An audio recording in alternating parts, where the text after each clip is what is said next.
All right, so we're gonna do a video here on the Chrysler 300M fans. You see here, I took it all apart. This is one of the spares I got from the yard, and I laid it out on the floor here. So this is basically cut off the harness from the car, goes to the connector there, and the way these were wired from the yard, essentially, from the car, I should say, for these two positives, which are the 12-volt feed to the relay to turn them on and off, these were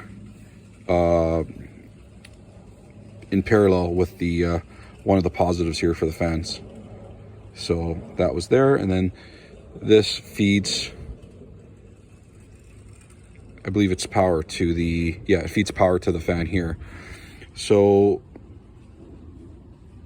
I didn't want these fans, like, I'm not sure exactly how the Chrysler 300M, the way it triggers it, but from what I understand, I believe it's from the ground side, but I'm trying to make this work with the Turbo Buick. And the way I'm going to do that is on Turbo Buick, the factory fan plug, we got a ground, there's a low relay signal, and there's a high relay signal. So low is your typical runs if the car, you know, let's say it surpasses 180C, and then your high will kick in at a higher temperature, let's just say 200, I don't know the exact number for that one, and also if the AC is on. So there's two ways really you can hook these up in your car, depending on what you prefer.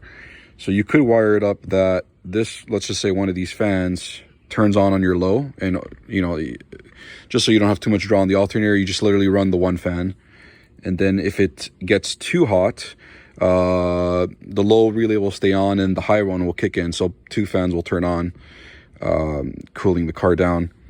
Another way you can do it is you can set them up that the two relays in the car, the low and the high, are fed into both relays. So in essence, what will happen is if the low relay is on, both fans will run on high.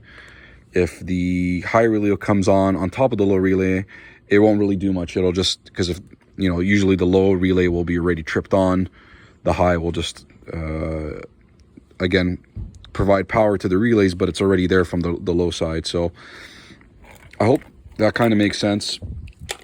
And yeah, so I'm just figuring this out today because I do have the fans in my car already, but I need to set up the trigger. So, and I think I figured it out here. So I ended up cutting this orange wire here, and these are the two relay trigger wires. If you trigger one, it's going to turn on one motor. I'm not going to turn it on too much because it's just going to go everywhere. If you trigger the second one, turns on your second motor there. And that's really all you need to know. So I haven't decided if I will do two fans turning on all the time or one. But yeah, I'll leave it up to you guys to decide. I mean, technically turning on both all with the low relay and then having them both turn on also with the high, I think is the best to keep the engine the coolest, since these turbo cars do run hot, and try to keep your performance up there. You know, cooler engine bay temps are always good. But the other thing of it as well is the alternator. I'm not saying the factory alternator won't keep up. I'm sure it will. My car's got dual fuel pumps, so there's a lot of draw there. You're going to run dual fans all the time.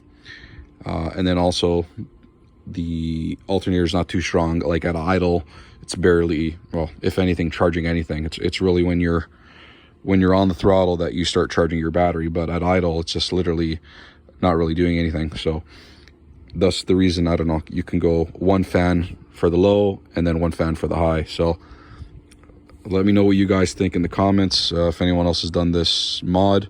But I thought I'd share the wiring of aspect because there's not really any videos. I didn't think it was too complicated to figure out. It's just pretty much taking apart a spare one and just seeing how it works. So yeah, so I hope that helps. Thanks.